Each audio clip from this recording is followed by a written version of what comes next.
Hey everybody, it's me, John Ward, and I am back with another Dark Park Film Reviews. And on this video, we are going to be looking at a movie that I loved. And probably people who follow these videos will be surprised that I say that, since a lot of these I don't really seem to like that much. But the last one was good. The my zombie one was pretty good. And now this is a science fiction one, and it's called, well, actually, I'm not even going to tell you what it's called yet, because we're going to use my list here for this one. And so let's see here. What is the film title? So now I can tell you. It is The BlackOut Invasion Earth. I picked this up at Dollar Tree, and it says here, can you also include a star rating? Out of 5, I'm giving this thing 4.5. I really liked it. The film is just actually called BlackOut. There is no Invasion Earth in the title, when the film actually, is playing. But yeah, I really like this. If you're at a Dollar Tree and you can find this, pick it up. I'm now going to try to find the Blu-ray of it, and I'll probably just keep both. But yeah, man, I was expecting the worst, and I got like the best. I mean, it's not a 5-star, but it's definitely, I think, like 4.5. And you really do need to pick this up, especially if you love action movies, pick it up. If you love like alien invasion movies, pick it up. If you like war movies, pick it up. The thing is, it's a Russian movie, and so you get 2 versions of the film. You get one that's dubbed in English, which is a little sketchy on the dubbing. You could definitely see the mouth moving as the American voices are on. It's not syncing up, but you get used to it after a while. And why do you get used to it after a while? Because the film is 2 hours and 7 minutes, and I did not feel that it was 2 hours and 7 minutes. The last time that I watched a movie that was well over 2 hours was Terrifier 2. And that was like 2 hours and 20 minutes. And it did not feel like that at all, because I love both Terrifier films, especially part 2. And like I said, this is 2 hours and 7 minutes. It does not feel like it at all. It is just boom, boom, boom, boom throughout the movie. I mean, it just keeps going. And you can also watch it in Russian. And I checked that out for about 5 minutes. And the problem is, it does say on the back here, English SDH subtitles.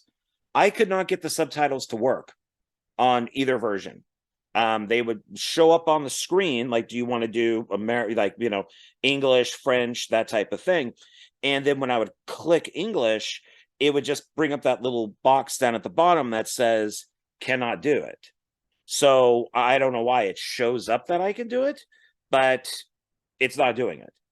So I would love to watch this actually, in Russian with English subtitles, but I just couldn't do it. But the dubbed version is, for the most part, it's fine. It's just dubbed. It's typically dubbed. So it's hit and miss here and there, but you get used to it after a while, because the film is long. So after a while, you kind of just get used to the voices, and you don't really pay attention to it that much. This is done through Shout Studios, and which I was surprised about. It is widescreen. It does say English and Russian Dolby Digital 5.1. It says it's a plus or minus 128 minutes. It's not rated. And this thing is bloody. It's bloody. It says 2020, but I've also seen some things that say 2021. So maybe the film was made in 2020 but came out in 2021. But this thing is bloody. This has a massive body count, and it's all like, with machine guns and handguns and missiles and like helicopters crashing or planes crashing. tanks being blown up, or tanks firing on buildings with a bunch of people in them.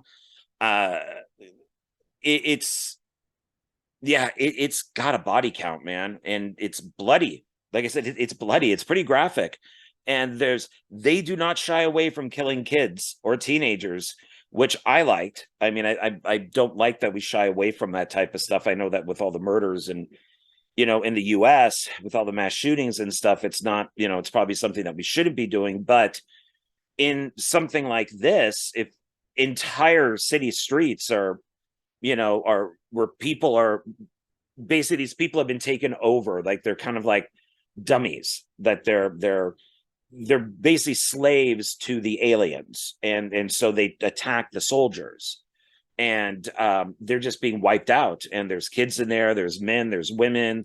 It doesn't matter. The filmmakers did not care. And so what it's kind of like is there is a global blackout, except for this one little area that's in Europe. And all the military people, basically all the like Russian military, is trying to get to it. And they keep getting attacked by these like slaves that are being controlled by the aliens. And one alien is on the humans side, and he tries to help them, defeat the bad alien. And because there's two aliens that we see, and it's I don't want to give too much away of the story, because it's massive. It reminds me of, and I brought these. So if you like this stuff like Skyline, or my favorite of all these, Battle Los Angeles, or even because of the more of the military aspect of it. Well, Battle Los Angeles is also military, but I guess what I read is, excuse me,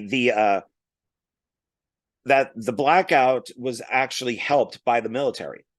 And so the some of the people, some of the soldiers and stuff in the film are real soldiers, and they gave like tips and advice and stuff to the actors.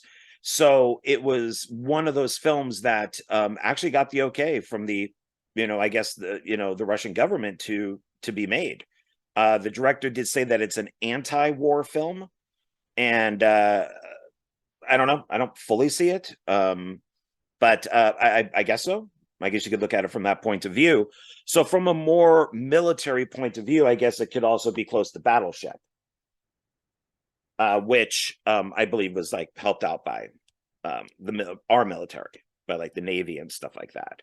Because Peter Berg, who directed this, is very, very much gung-ho American from what I've seen of his movies. So this is, more police, like police and actor, while you do have military in this, which I still think is the best one. And then you got like the full-on military here. So if you like things like this, like Invasion Earth movies, I would definitely check this out. I'm not going to really try to pronounce any of these names because they're all Russian. I already have a hard enough time with English, so I'm not going to attempt Russian. But I'll read you the back so you know what it is, because like I said, I don't want to get too much in it. The film is on Tubi, I believe, so you can check it out there. Or you can find this, which I would recommend. So let's see, it says, well, down here it says, "Who survives when the lights go out?" And this is kind of a cheat, there is no, this makes it kind of look like it's like a romantic thing, and it isn't. So there's a whole bunch of different, I guess, like groups or platoons, whatever you want to call them. I think it's like 1 up to 7, and they're taking these different routes to get to this town, which is basically where the aliens like base is. And so it's like, troop 1, troop 2, troop 3. So you have 2 women that are in the film, so it's not just a total guy-based action movie. And she's a doctor and she's a reporter, and they're both in separate groups, and we follow these 2 groups, and and eventually they converge together. So this is there is no I don't know, Ryan Reynolds, Sandra Bullock moment that, you know, type of thing in this. There just isn't. There is a couple. She is in a relationship with one of the soldiers, and I think it's this guy here, if that's the correct picture of him, is he hits on her a few times, but it's not like a rom-com or anything. So I find it funny that they put this picture here. But let's find out what this thing actually is about. So it's someone or something is pulling humanity into darkness. When the end comes for civilization, it will not be terrorism or nuclear war that causes it, but the blackout. An unexplained phenomenon has struck Earth. Contact between most towns on Earth has been severed.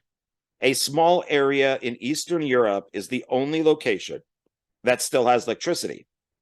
When military forces venture outside, they discover a shocking truth: corpses everywhere. And they do. They find corpses all over the place. And like I said, it's women, it's men, it's adults, it's kids, it's everybody. And it's very cool because it has in it what I absolutely love, which is destruction. And you see bridges are blown up, buildings are blown up, cars are blown up, tanks are blown up, and it's just all this rubble that's everywhere. And you may only get like, I don't know, 5 or 10 minutes of the movie is when things are kind of normal, and everything else is just messed up. And it's great just seeing all of these. I mean, especially since this takes place in Russia, the buildings look different, the highways look different, the cars look different. It has a completely different like landscape from what America would have. And granted, a road is a road and kind of a bridge is a bridge and stuff, but their architecture and things is different. It looks really different. So it's almost like you're on a like a different planet or a different country, which it is. So it's shot in Russia. It's a Russian movie. And that I loved. They have a lot of square buildings. I love square architecture.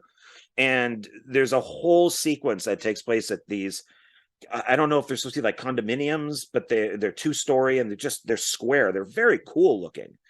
And so Boris just jumped up on the table and then jumped down. And I love that type of stuff. And it's just all destroyed. And it does kind of end on a sequel. I heard this was originally read, that it was supposed to be a TV series, like a mini series, and then they made it into a film. So I don't know. We may or may never get a sequel to this. Who knows? But so let's see. Corpses everywhere, in stores, in cars, on roads, in hospitals, and railway stations. Those are the corpses. Who or what is destroying all life on Earth? And how long can the last outpost of mankind endure? So it's also it kind of reminds me also a little bit of Spielberg's War of the Worlds, where the aliens were already here for like a century and then they popped out to kill everybody. So this is, and this also has a little bit of Prometheus in it, where we find out that, thousands of years ago, these aliens had already started the invasion because their planet was dying and Earth was perfect. So they don't have warp drive. So they could send things at a very fast speed to kind of start, like the colonization of Earth, kind of terraforming it. And so when we meet up with the good alien, who is kind of like Thamos in a way,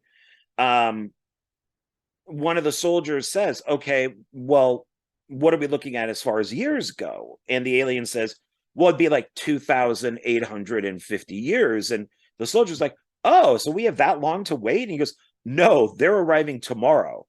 This has already been put into action for that long. And so it's not this thing where they have, where the ships are zooming all around and everything. And it just took them a really long time to kind of get this going. They don't speak, they're telepathic, but they do have powers. And the good alien at one point does say that he's a god, that at least to the Earth people, he would be looked at as a god. And to another person, he says that he's an alien.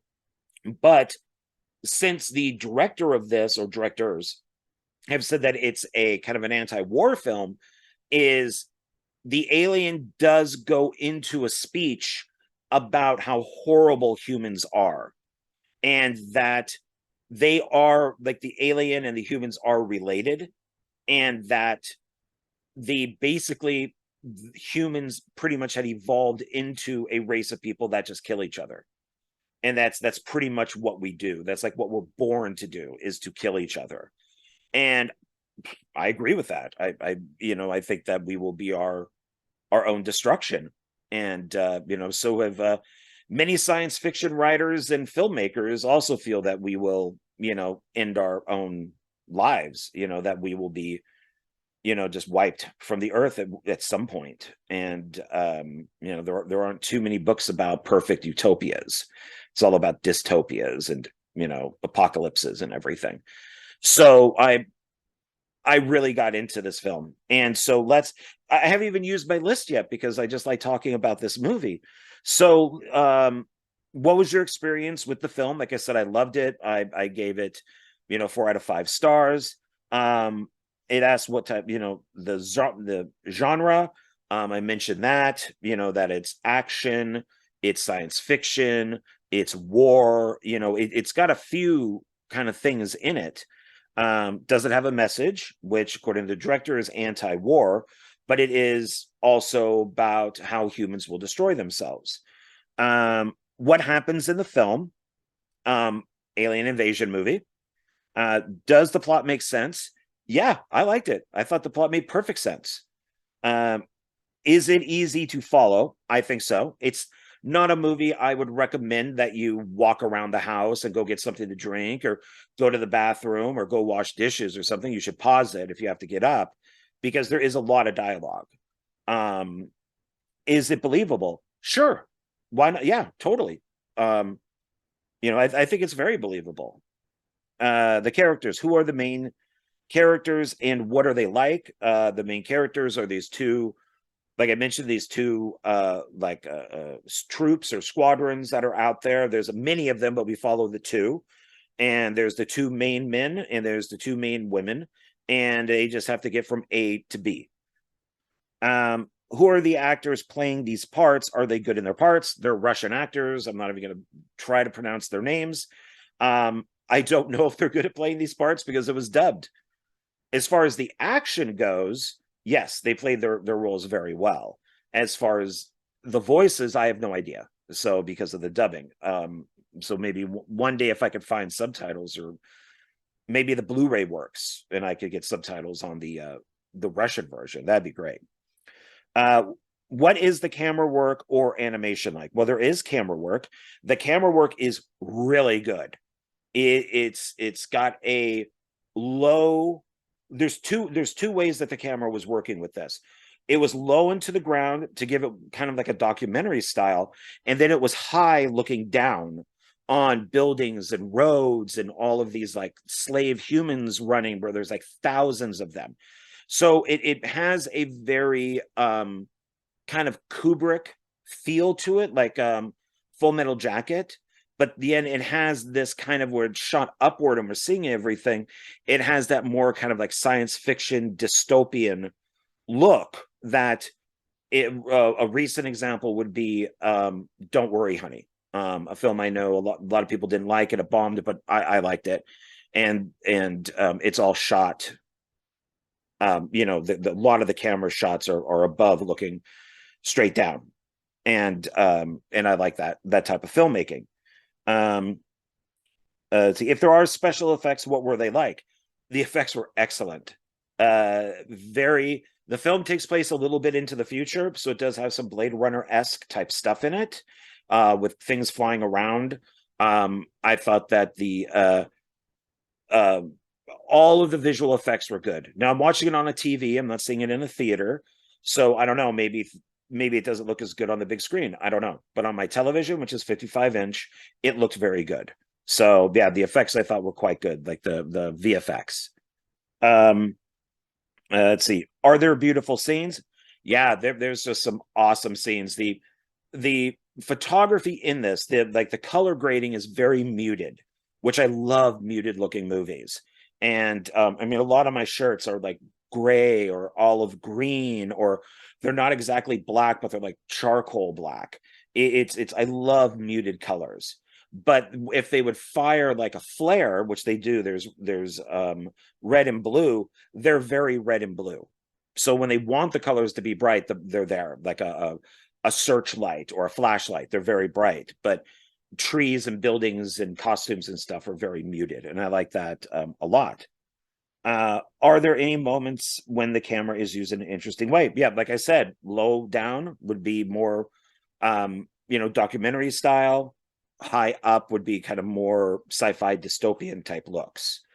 So I really like that. Did you enjoy the film? Yes, I did very much, and I've explained why. Um, what were its good and bad points? So I've listed a bunch of good points. The bad points, one, it does end on a cliffhanger, which is not the film's fault. But I don't think they were able to get a sequel to this. And I really don't want it to be sequels like Skyline, where I like Skyline, and then Beyond Skyline I was not a big fan of, and then Beyond Skyline was okay, and then the third Skyline I just really didn't like. So each one kind of went down in quality. So I don't want for the next one to be not as good as the first one. Maybe from here they could go and make a series, and then we could acquire it for, I don't know, Netflix or Tubi or HBO or something. Let's see. Oh, and of course the bad thing was the dubbing, which was not as, it was better than an old Bruce Lee movie, but you could still see that the mouse didn't match with the dubbing. What scene in particular did you like in particular, or remember? Why was it good, or stands out? Um, I really liked I liked all this stuff that took place in the complex with like those 2-story condos out of the square condos. There's a scene that takes place within a like a convenience store, and they're kind of watching it because when they first got there, the door was closed. Now it's open. Excuse me. I really enjoyed that scene. Um, I did like that the alien that was working with the humans technically was good, but like I said, he's like a Thamos type alien, and where sacrifice needs to be made to stop this invasion, while the bad alien just basically just wants to wipe humans out and take over the planet. Um uh see, so what scene did you like in particular? Oh, what scene did you particularly not enjoy? So I did, what did I enjoy? This is what did I not enjoy? Nothing, I guess. The only thing that I would probably say that I didn't like, and Skyline did the same thing, is they they go a little into the movie, and then they play that at the beginning, like an action scene, and then when that's done, it says like 3 days earlier, and then it cuts to what the actual beginning of the movie is. I've always felt that was a cheat. Like, the filmmakers are like, oh no, our beginning's boring, so let's put a scene from a quarter of the way through, into the beginning, at the beginning of the movie. And BlackOut does that. And I'm just not a fan of that type of stuff. So it's, yeah, I don't know. That was okay. I mean, so I guess I didn't really enjoy that. Would you recommend this film, and to what people, and why? Yeah, I think I already did recommend it. If you like sci-fi movies, if you like action movies, if you like war movies, if you just want a pizza and beer night with friends, this would be it. This would just be a great movie to watch, during that. And then the last one on here is, are there any other films you can't compare it to? Well, I already did that too. I always seem to jump the gun with this list, and that, Battleship and Battle Los Angeles and Skyline. So that's what I would compare it to. So yeah, once again, 4 out of 5, 4 out of 5 invasions. So please check this out. Track down this movie. It's not that hard to find. And I do believe it was listed on Tubi, like I said, and of course Dollar Tree. And it's a newer Dollar Tree purchase. So, I think you could still find it out there. I just really want to get that Blu-ray. And so I guess that's it. So thank you. I appreciate you watching these. I enjoy making them. And I will catch you on the next one. Okay.